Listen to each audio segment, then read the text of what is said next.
Have you ever just stood there, looking at a massive construction site, like a sprawling oil refinery or a towering gas plant, and wondered how on earth it all comes together? Planning an oil and gas megaproject from scratch is this massive, high-stakes puzzle, where billions of dollars are literally on the line. Every single worker, every piece of pipe, and every hour of the day has to be completely accounted for long before the first shovel even hits the dirt. Welcome to this explainer, where we're going to break down exactly how these colossal projects are planned out, scheduled, and finally executed. Think about the sheer scale for a second. How do planners actually figure out how many workers are required? We're talking about knowing exactly how many fitters, welders, helpers, electricians, and painters are going to be needed on any given Tuesday. How many engineers and supervisors do you need to oversee them? How many hours a day should they actually be working? And maybe most importantly, how do you take all of those raw numbers and convert them into a concrete, reliable project schedule?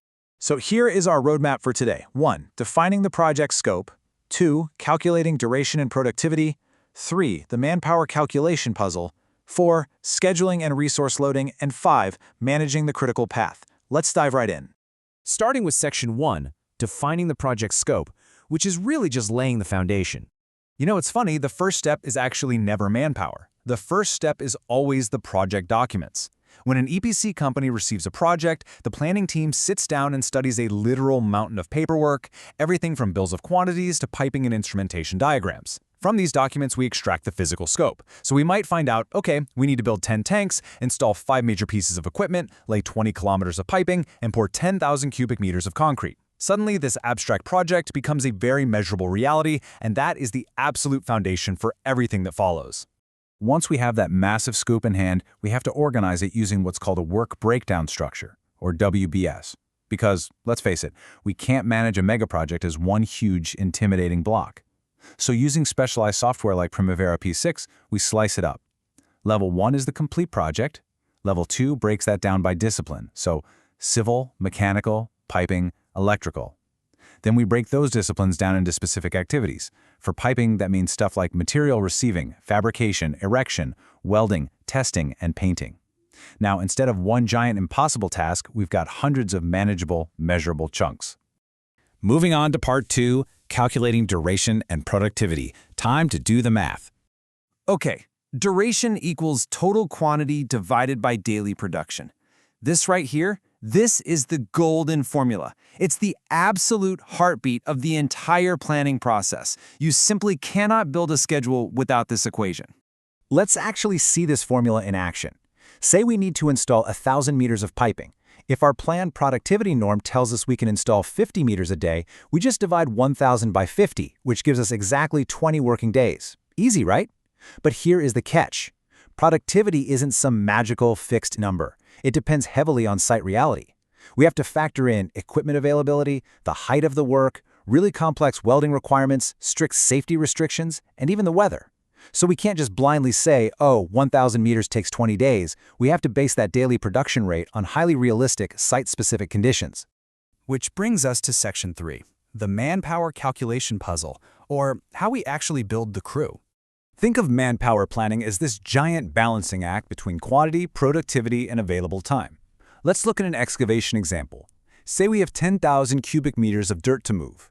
If one crew can handle 100 cubic meters a day, doing the math gives us 100 crew days. Now, a crew day is just a unit of measurement but gives planners some flexibility. To get those 100 crew days done, we could deploy 5 crews working for 20 days. But what if the client says, nope, you only have 10 days? Well, then we'd need 10 crews. However, you can't just infinitely multiply manpower.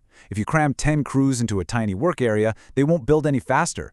They're literally just going to bump hard hats all day like cooks in a cramped kitchen, and productivity will totally plummet. Planners always have to respect the physical capacity of the workfront.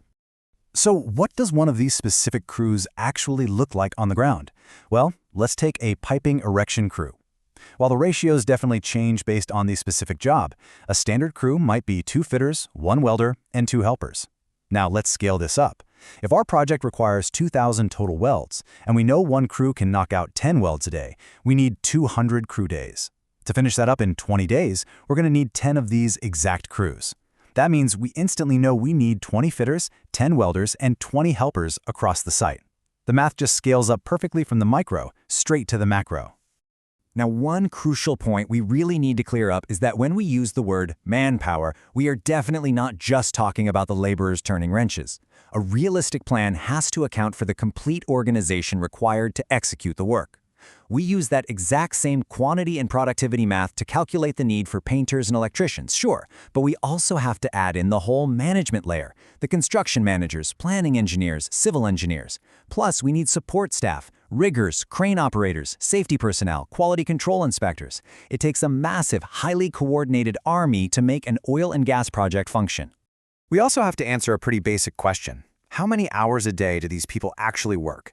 Whether it's an 8, 10, or 12-hour shift, planners have to understand the massive difference between shift hours and productive hours.